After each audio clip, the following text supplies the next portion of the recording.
આજે આપણે આખા વર્ષ માટે ખજૂર આંબલીની ચટણીનું પ્રીમિક્સ તૈયાર કરીશું અને સાથે ખજૂર આંબલીની ચટણી બનાવીશું. તો વિડીયો ખાસ છેલ્લે સુધી જોજો અને જો મારી ચેનલ ઉપર નવા હો તો ચેનલને સબસ્ક્રાઈબ કરી દેજો અને ફેસબુક પરથી જોઈ રહ્યા હો તો ફેસબુક પેજને ફોલો કરી દેજો. અને આ પ્રીમિક્સની ચટણી કોઈપણ ચાટમાં બનાવી શકાય. જ્યારે પણ કોઈપણ વસ્તુ તમારે બનાવવી હોય તો ફટાફટ પાવડર પાણીમાં ઘોળી અને ઇન્સ્ટન્ટ તમે ખજૂર આંબલીની ચટણી બનાવીને તૈયાર કરી શકાય. એ પણ લારી જેવી જ બનીને તૈયાર થશે. તો ચાલો બનાવીએ. તો એના માટે પહેલાં મેં અહીંયા આંબલી લીધી છે. આંબલી છે એ 1 કપથી થોડી ઉપર, એટલે દબાવીને ભરો તો 1 કપ ભરાય એટલી છે. એમાંથી જે આંબીલા હોય એ પણ કાઢી લીધા છે અને નસો પણ કાઢી દીધી છે. તો આ રીતે એકદમ સરસ ચોખ્ખી કરી અને 2 થી 3 દિવસમાં એને હવા ખવડાવી દેવાની, સૂકવી દેવાની, જેથી થોડી કોરી એવી થઈ જાય. ફ્રીજમાંથી કે બજારની તરત ચોટેલી આંબલીનો ઉપયોગ કરવો નહીં. હવે અહીંયા મિક્સર જાર લીધું છે. એની અંદર અહીંયા જે આપણે ખજૂર મળે છે સૂકો ખારેક, એ સૂકી ખારેક લીધી છે, જેના બી કાઢી અને ટુકડા કરી લીધા છે. તો 1 કપ ભરીને સૂકી ખારેક લીધી છે. એની સાથે આપણે આંબલીમાં બધા મસાલા પણ કરી દઈશું ચટણીના, એટલે આપણે બનાવતી વખતે કંઈ નાખવાની જરૂર નથી. 1 તમાલપત્ર, તજનો ટુકડો, 1 બાદિયું, 3 થી 4 લવિંગ અને 10 થી 12 તીખાના નાખી દઈશું મરી, અને એને આપણે પીસી લઈશું. જેટલા પીસાય એટલા ફાઇન પાવડર પહેલાં આપણે ખારેકનો કરી દેવાનો છે. અને હજી આગળ આપણે પીસવામાં થોડી પીસાઈ જશે. તો અહીંયા સરસ પીસાઈ ગઈ છે અને હજી જેટલી બાકી છે એટલી પાવડર જેવી પીસાઈ જશે. હવે એની સાથે જ આપણે આંબલી નાખી દેવાની છે, જે સૂકવીને આપણે રાખી હતી એ. આંબલીને જ્યારે નાખો ત્યારે પલ્સમાં ચલાવવાની છે. આંબલીને સીધી ડાયરેક્ટ મોઢ ઉપર ચલાવીને પલ્સમાં ચાલુ બંધ કરી અને ચલાવવી, જેથી આંબલી છે એ ચોટે પણ નહીં અને એકદમ સરસ એવો પાવડર થઈ જશે. અને ખારેક સાથે આપણે એટલે જ પીસી છે અત્યારે કે એનો પાવડર સરસ થાય. હવે આંબલી આટલી પીસાઈ ગઈ છે, સાવ ફાઇન પાવડર થઈ જશે. હવે એમાં આપણે 1 કપ ભરીને કોર્નફ્લાવર નાખવાનો છે. 1 કપ ખારેક, 1 કપ કોર્નફ્લાવર અને 1 કપથી ઉપર એટલી આંબલી લીધી છે મેં. સાથે અહીંયા ચપટી હિંગ નાખી છે. હિંગનો સુગંધ સરસ આવે છે. તમને ગમે નહીં તો તમારે સ્કીપ કરવાની, બાકી સરસ લાગશે, નાખશો જ. અને સાથે આપણે 2 મોટી ચમચી ભરીને ધાણા જીરું, 2 ચમચી જેટલું આપણે લાલ મરચું પાવડર અને અહીંયા 3 ચમચી દબાવીને મેં ભર્યું છે. 3 ચમચી જેટલું કાશ્મીરી પાવડર નાખ્યો છે, લાલ મરચું, જેથી ચટણીનો કલર એકદમ સરસ આવે. અને બધી વસ્તુને આપણે પીસી લઈશું. તો એકદમ ફાઇન પાવડર થાય ત્યાં સુધી આપણે ચલાવતા પીસવાનું છે. વચ્ચે મિક્સ કરતા જવાનું અને ચલાવતા જવાનું. તો એકદમ સરસ મસાલો હોય ને એવો સરસ આપણો આંબલીનો પાવડર તમે જોઈ શકો છો. ખજૂર આંબલીનો પાવડર બનીને તૈયાર થઈ ગયો છે.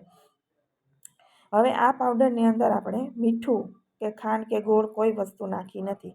કેમ કે મીઠું છે એ છે ને ઝડપથી તમારે કોઈ વસ્તુમાં નાખો તો એમાં ઈયળો પડવાની શક્યતા રહે છે. અને ગળપણ હોય તો ભેજ રહે તો પણ ગઠ્ઠા ને એવું થઈ જાય, પાવડર ફોર્મ રહે નહીં.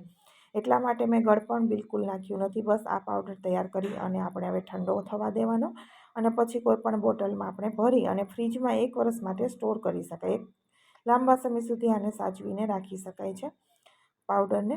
અને એકદમ ફાઇન પાવડર થઈ ગયો છે, તમે જોઈ શકો છો. આંબલી બિલકુલ ખજૂર કંઈ દેખાતું નથી. તો તમે ગળપણ અને મીઠું જ્યારે આપણે આંબલી બનાવતા હોય ત્યારે નાખી દેવાનું. આદુ મરચાંની પેસ્ટ, લસણની પેસ્ટ એ નાખવાની રહેશે. બાકી કોઈ વસ્તુ નહીં. તમે આમાં કોઈ વસ્તુ નહીં નાખો અને બસ ખાલી ગળપણ, ખાંડ કે ગોળ, મીઠું નાખી અને ઉગાડીને તમે વાપરશો ને તો પણ દાબેલી, વડાપાઉં કે કોઈ પણ પ્રકારની ચાટ, દહીં ભલ્લા, કોઈ પણ વસ્તુ તમે બનાવશો એમાં આ ચટણી ચાલશે. એકદમ સરસ બનશે અને કોઈ પણ એક્સ્ટ્રા તમારે લાલ મરચું કે કંઈ નાખવાની, મસાલા નાખવાની જરૂર રહેશે નહીં.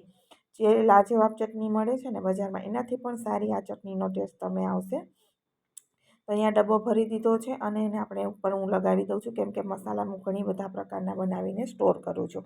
તો એમાં ખજૂર આંબલીનું પ્રીમિક્સ લખી અને સ્ટીકર પણ મારી દઉં છું, જેથી ખબર પડે કે આ ખજૂર આંબલીનું છે. જેને બનાવી અને હું જ્યારે પણ મારે જોઈએ એ પ્રમાણે હું ફટાફટ બનાવીને તૈયાર કરું છું.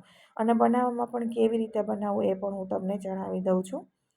તો હવે આપણે એક તપેલી કોઈ પણ પેન ગેસ ઉપર રાખી અને એમાં પાણી નાખીશું.